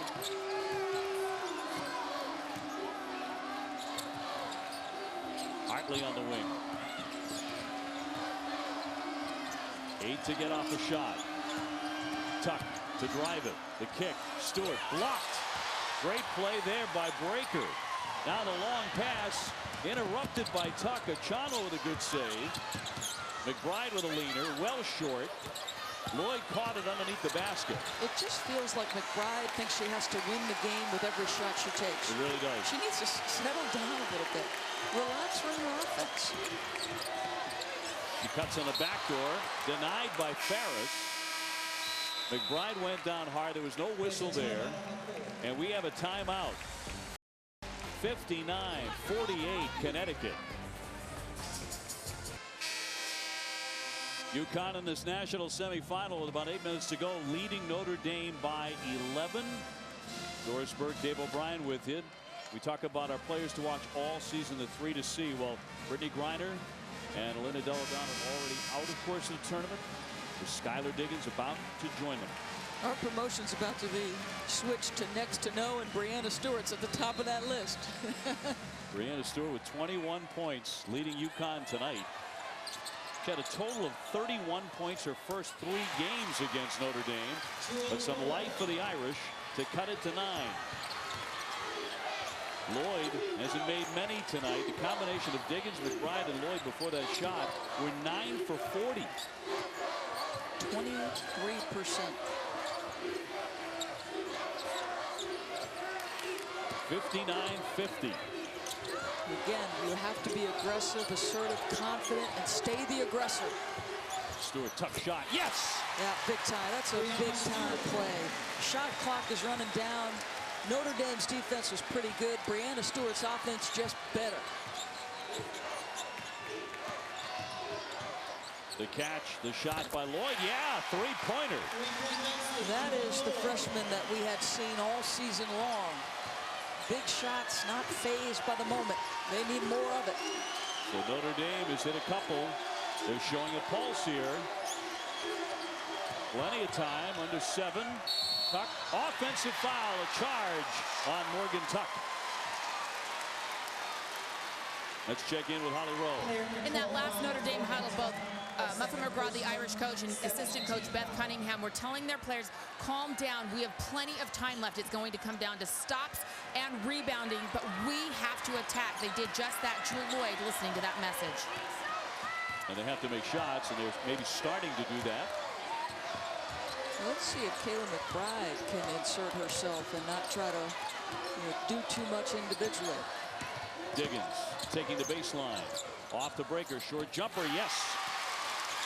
So making them feel you a little bit. A little game pressure now on the Huskies. That lead is less. Your comfort zone a little less. And a timeout. Gino Auriemma takes one with 6 minutes, 13 seconds to go. He's also about to get Stephanie Dolson back in. Now this is what he talked about. He learned after the last UConn game that he needed timeouts in his pocket. She gets baseline penetration, and that opens up the weak side of the floor. So Skyler allowed for a rare trip this time to get the baseline side and a 9-2 spurt by Notre Dame. Hey, don't forget to tune into ESPN Tuesday, 7:30 Eastern, our NCAA Women's Championship Special presented by Capital One, followed by the National Championship game. And follow every championship at NCAA.com. On both sides right now, 1 full timeout, 1 22nd timeout. And just to continue that point, when they lost it the 3rd time in the Big East Championship game, Holly Rowe asked Gino Auriemma, what did you learn? He said, I learned that I needed to have some timeouts to be the decision maker down the stretch. Well, they've got 2 left should they need it. Be aggressive here. Harris gave up the dribble back to Stewart. Another jumper on the way, but that one barely nicks the iron. Second life. Hartley won't wait. And another rebound by Ferris. How about Ferris? That is one of the best athletes on the floor, inserting herself, getting her nose dirty, rebounding the ball. It's going to be a foul on Breaker. Aerial Breaker Behind on Dolson, her third personal. See, Kelly Ferris affects winning with her defense, with her hustle, with her willingness to compete. You know, her father, as an AAU coach, never kept a scorebook. He never valued that aspect of the game. And you can tell what he prized because she does all the little things. Big East Defensive Player of the Year. 1-and-1 time for Dolson, who makes 79%.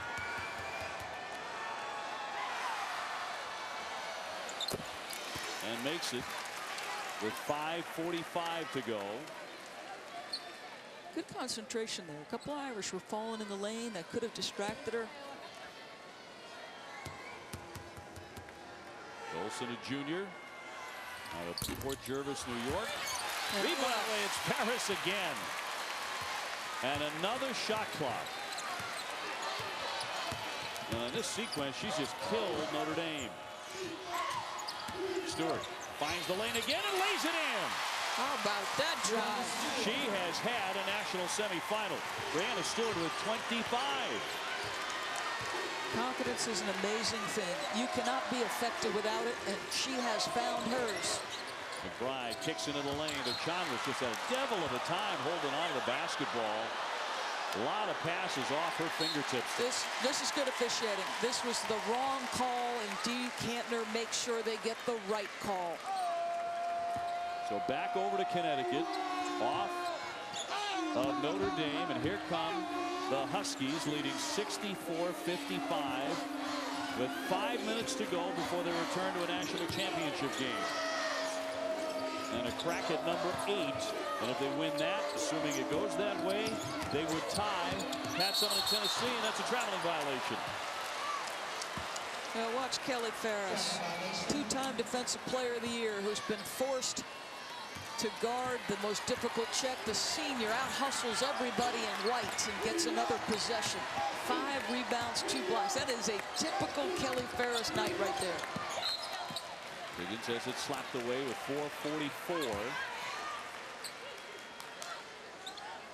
So the Irish have tasted 1 loss all season long, trailing 64-55. McBride's jumper. What a difficult night for her shooting it.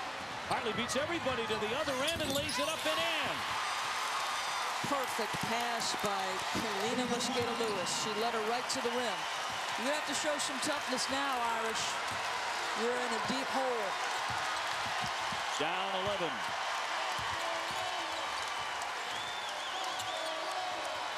Back for McBride. Stewart denies her. That jumper, no. And Stewart there for the rebound. Boy, we have called the freshman's name a lot tonight, haven't we? Brianna Stewart just having a brilliant game with 4:08 left here in New Orleans. The foul will go against Breaker, number 4.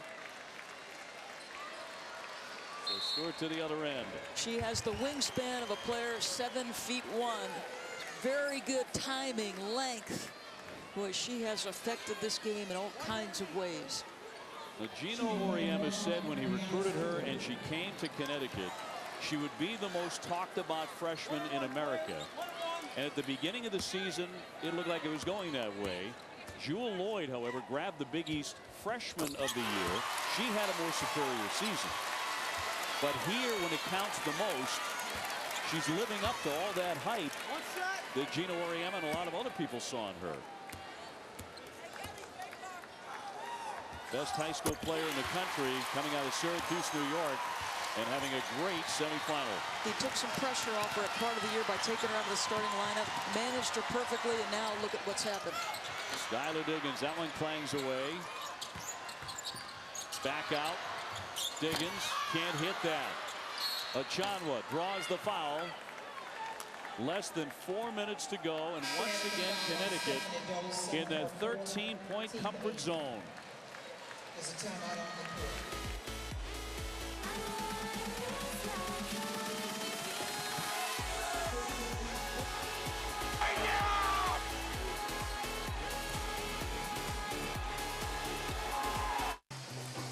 you like jazz, you're certainly in the right city. And if you love New Orleans, apparently the Huskies do, and they want to stay a little longer and play for another national championship.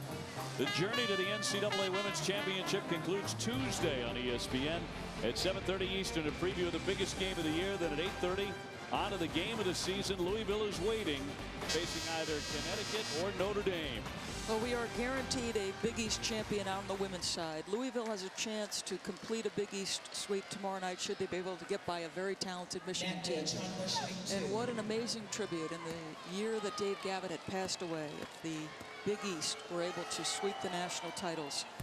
And as Gino Auriemma so perfectly put it, give a shout out to the college presidents who tore apart the greatest basketball league in history. Achanwa at the line. The 6-foot junior making the shot to make it 68-57. Now pressure from the Irish. We haven't seen a lot of this deep in the backcourt, and it works this time. A tie-up. Possession arrow will stay in. Now UConn. Yeah, you have to be careful where you inbound the basketball. If you get it to the sweet spot and allow that second defender to come such a short way, it makes it very difficult.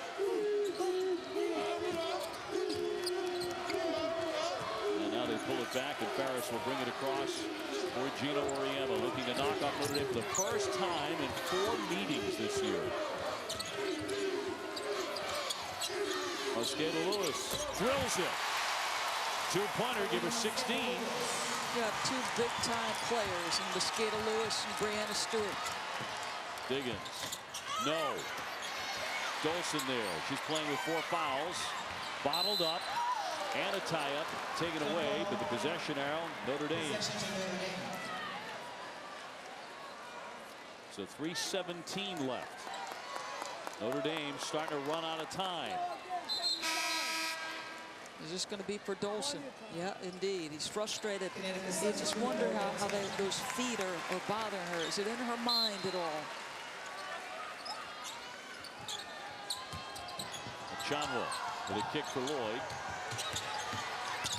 Frustrating night for the freshman. Continues to be even worse. Here's Hartley. Drives. Foul on the deck. They're going to get Stewart over the back, or let's see who the foul was on. Actually, it's going to go against Notre Dame. And Ariel Breaker. That'll be her 5th. So Breaker fouls out with 3:04 to play.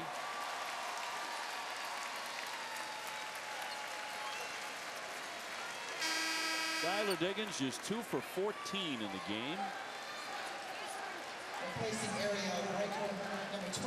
One thing you want to do now defensively, make or miss these free throws, is make sure you're taking away any 3-point shooters of the Irish, right? You don't want to give them quick strike threes here. That's the fastest way for them to come back in. Now, I know that's not a huge part of what the Irish do, but they may start to look for some 3 opportunities here. Stewart continues to add to a career performance here tonight. She scored 17 of the 29 in the second half, and UConn comes away with it again. So it is falling apart now in chunks for Notre Dame. Well, I love it. I love that Connecticut came with an aggressive face-guarding defense, forced Achanwa to make a tough pass, and she looked defeated on that play. Hartley gives it up, though. Lloyd bouncing for Achanwa. They ran the break well, but she can't convert. She's also had a very difficult night. Another tie-up at 2:39 to go. That'll take it to the other end. Natalie Achanwa, 10 points. The average is 14, Doris. Yeah, are you looking at the final couple of minutes of Skyler Diggins' collegiate career? Achanwa will be back. McBride will be back. Of course, Jewel Lloyd's just a freshman. But this is it. This is the end of the line. One of the great college players, Mosqueda-Lewis, too strong. Skyler Diggins with 2:21 to go and lost the handle on that one. Boy, the number of times they deflected the ball, knocked it out of Notre Dame's hands. Cable around and out. Another rebound for Stewart, who has been the unquestioned star in this national semifinal. How many blocks, how many changed shots? So under 2 to go here in New Orleans. And UConn ahead 72-57. They can start making plans to take on Louisville. Gino Auriemma and Jeff Walls are good buddies. Hartley gets bumped and fouled in the act of shooting a long one there. The act of shooting a three with 1:43 to go. So looking forward to what should be a very entertaining national championship game. Tuesday night, Ochanwa has a chance to return to a Final Four, but Skyler Diggins does not. Skyler Diggins, the only player, as you see the Connecticut Husky bench celebrating. Skyler Diggins, the only player in Notre Dame history with 2,000 points, 500 assists, and 500 rebounds. She said recently, "I've exceeded my expectations coming to Notre Dame." And she admitted that she would not have been able to afford to go to a school like Notre Dame had she not had the basketball talent, spectacular ability to be recruited and sign a scholarship. She has grown tremendously as a basketball player. She has a great relationship with her head coach. These are a difficult minute and 43 seconds for her because the one thing denied, 3 straight Final Fours, nothing to show for it.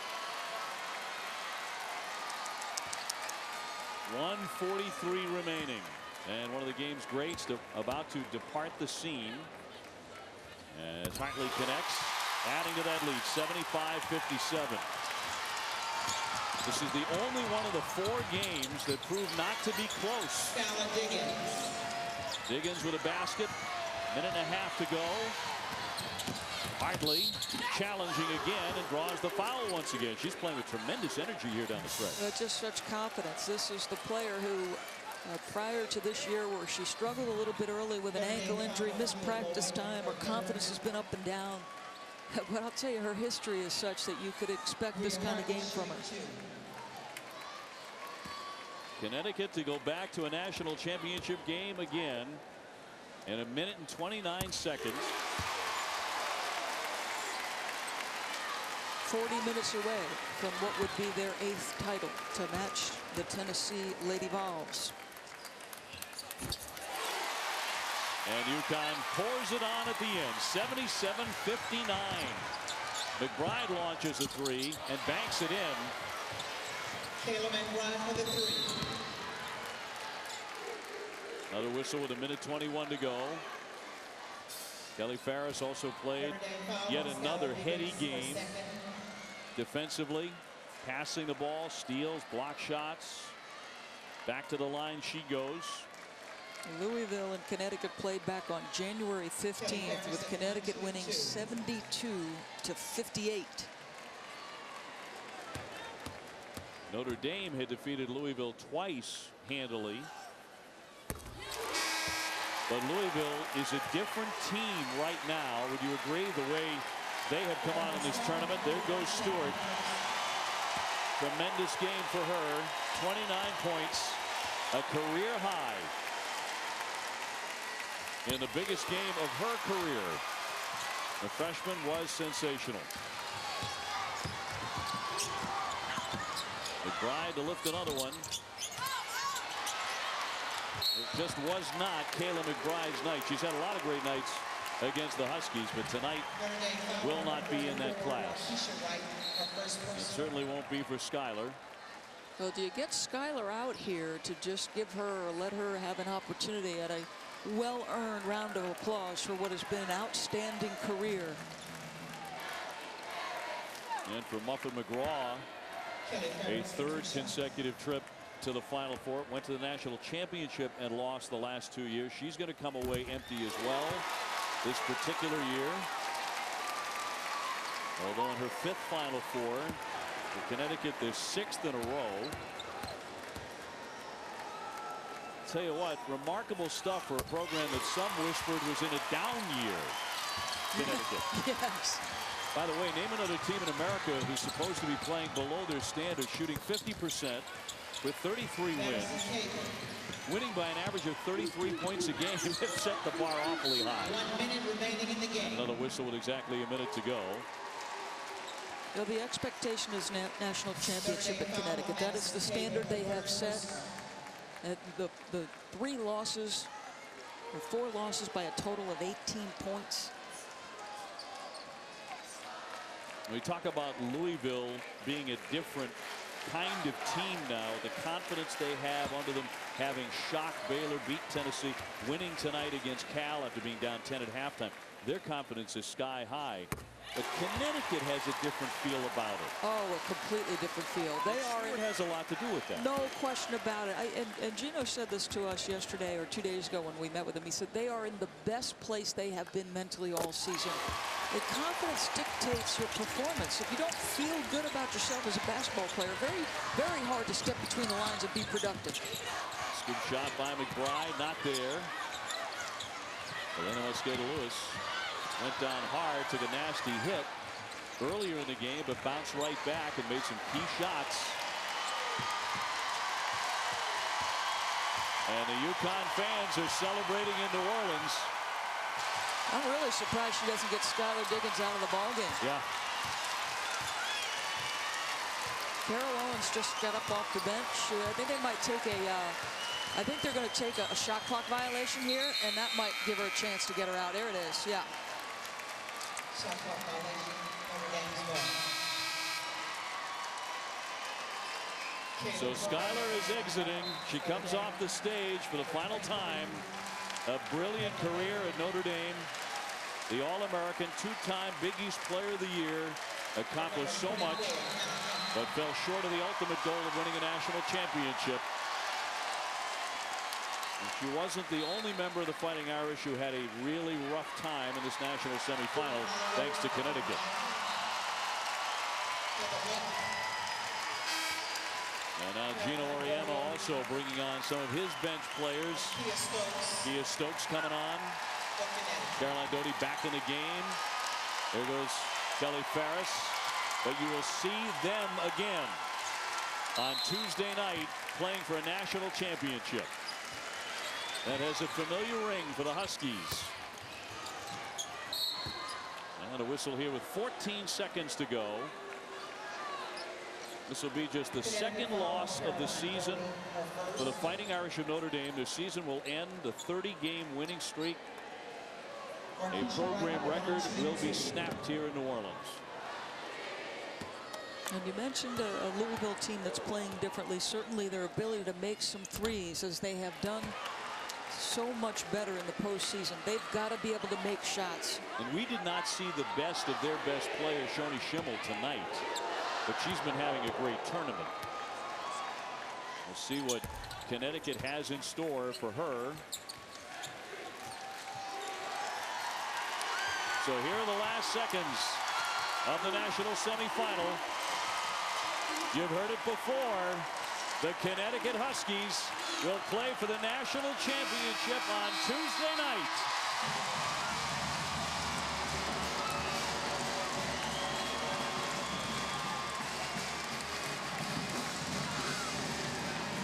Little bit of redemption. Do you think the Connecticut Husky players were a little tired of hearing about the Notre Dame guards?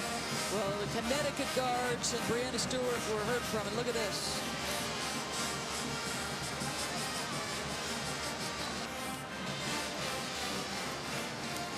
Well, they've been fierce competitors for so long. So many of these players with Skyler Diggins. Brianna Stewart really put the Huskies on her young shoulders tonight. A look at tonight's Capital One Cup impact performance. Well, what a job. I mean, both ends of the floor, she made herself heard from. Ability at 6'4" to handle the ball, make a shot through contact, post up, the versatility of her offensive game, length, timing, ability to shoot the ball from the perimeter. There wasn't a phase of the game that she did not have an impact. Loose, confident, and productive. 29 points, 10 of 16 shooting, 4 of 5 from 3. And Rebecca Lobo is standing by with Gino Auriemma. Coach, Brianna Stewart is a player who, for large stretches during this season, struggled with her confidence. How did she go from that player to the player who performed here tonight? Coaching. You know, every player, especially young players, deals with things differently. And Stewie probably puts as much pressure on herself as any kid I've ever coached. And when she wasn't playing well, she just really took it hard and couldn't let go of it. And then I think when the season ended, it just kind of let the air out of the balloon, and she said, okay, now I just want to play basketball. And my God, she was amazing tonight. Until tonight, the past 2 seasons, Notre Dame has had your number, won 7 of the last 8. How sweet is it for you not only to make it to a national championship, but to do it by beating Notre Dame? Well, once you get here, you're only going to beat great teams. And the reason Notre Dame's beaten us 7 out of the last 8 times is because they're really, really good. And they're a great team, because I know how good we are. For them to do what they did to us the last 7 times, that says a lot about them. But for one night, that's what's great about the NCAA tournament. For one night, for just this night, we just needed to be better than them, and we were. All right, Coach, thank you.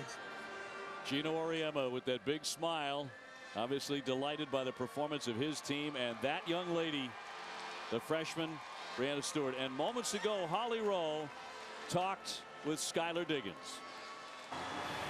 Skyler, this wasn't as close as some of the games have been. I know you're disappointed, but what did Gino Auriemma say? He had long words for you at the end of this game. Don't let this define my career. I've done more for women's basketball than some people have done who's won 4 championships. And he just told me I was a good player, and you know that you respect that coming from such a good coach.